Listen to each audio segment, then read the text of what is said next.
Assalamualaikum warahmatullahi wabarakatuh. Hai teman-teman semua, semoga dalam keadaan sehat walafiat ya. Perkenalkan, saya Bella Nenggraini, mahasiswi Perbankan Syariah semester 8. Saat ini saya sedang menjalankan kuliah pengabdian masyarakat atau KPM yang berbasis DR Medsos. Nah, ini adalah podcast pertama saya. Di podcast kali ini, saya akan membahas tentang dampak pandemi COVID-19, harga kopi Gayo menurun.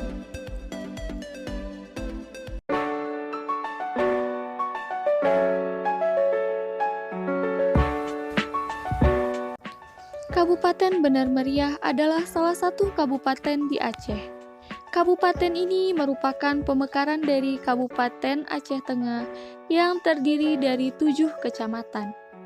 Kabupaten Benar Meriah yang beribu kotakan Simpang Tiga Redelong memiliki 10 kecamatan dan 233 desa. Penduduk yang terbesar di wilayah ini adalah suku Gayo, suku Aceh, dan suku Jawa.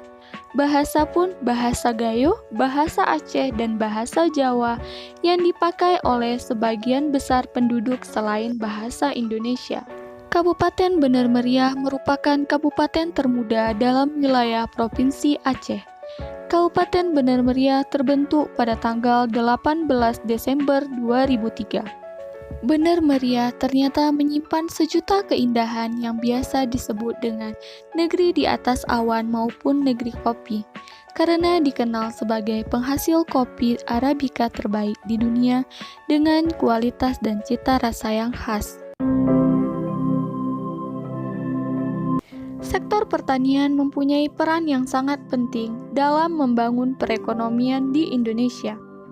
Karena dalam sektor ini, perannya berkaitan dengan penyediaan lapangan kerja, penyediaan pangan, penyumbangan devisa melalui ekspor, dan sebagainya. Dengan kuatnya sektor pertanian dipandang dari sisi penawaran maupun permintaan, maka pertanian akan mampu mendukung dan membuat jalinan dengan sektor kegiatan ekonomi lain. Sektor pertanian sendiri memiliki beberapa subsektor, antara lain subsektor tanaman pangan, subsektor perkebunan, subsektor pertanian, subsektor peternakan, subsektor kehutanan, dan subsektor perikanan. Tanaman kopi merupakan tanaman tahunan yang mempunyai perakaran yang dangkal. Secara alami, tanaman kopi memiliki akar tunggang sehingga tidak mudah rebah. Bibit tanaman kopi berasal dari bibit stek, cangkokan, dan bibit okulasi. Tanaman kopi umumnya mulai berbunga setelah berumur kurang lebih 2 tahun. Bunga ini berasal dari kuncup-kuncup sekunder reproduktif yang berubah fungsinya menjadi kuncup bunga. Kuncup bunga kemudian berkembang menjadi bunga secara serempak dan bergerombol. Kopi Arabica merupakan jenis kopi tradisional, dianggap paling enak rasanya, dan kopi Robusta memiliki kafein lebih tinggi sehingga dapat dikembangkan dalam lingkungan di mana kopi Arabica tidak dapat tumbuh dengan rasa yang pahit dan asam. Selama 5 tahun terakhir, Indonesia menempati posisi keempat sebagai negara eksportir kopi setelah Brazil, Kolombia, dan Vietnam.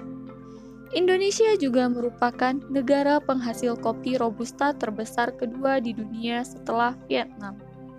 Ada sekitar 15 daerah penghasil kopi terbaik di Indonesia. 5 di antaranya yaitu Tanah Toraja Sulawesi Selatan, Kintamani Bali, Flores Nusa Tenggara Timur, Aceh Gayo, Wamena Papua.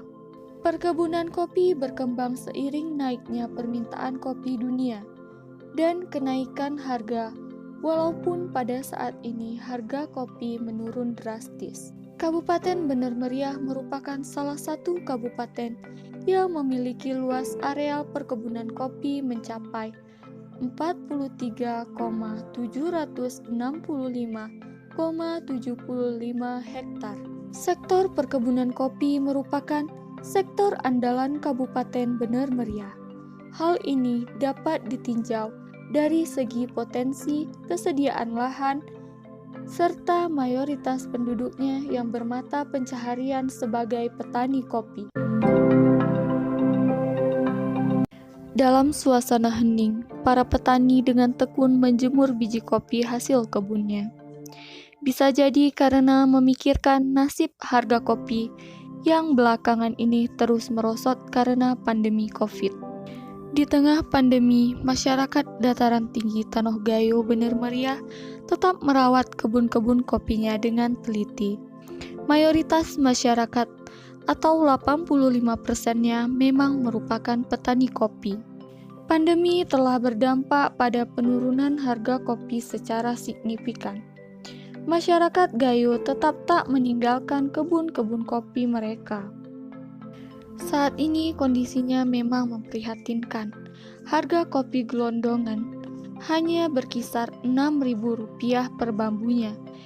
Biasa berkisar Rp10.000 sampai dengan Rp12.000 per bambunya.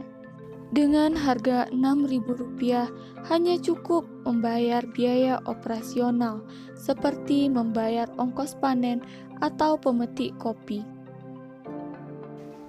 Penyebab harga kopi menurun salah satunya yaitu berkurangnya permintaan akan kopi, pembatasan pengiriman dalam skala besar ke negara lain sehingga banyak kopi di stok dan tidak terjual.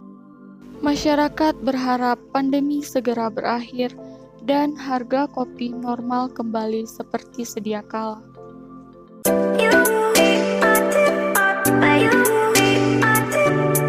Terima kasih telah menyaksikan podcast kali ini. Semoga bermanfaat ya.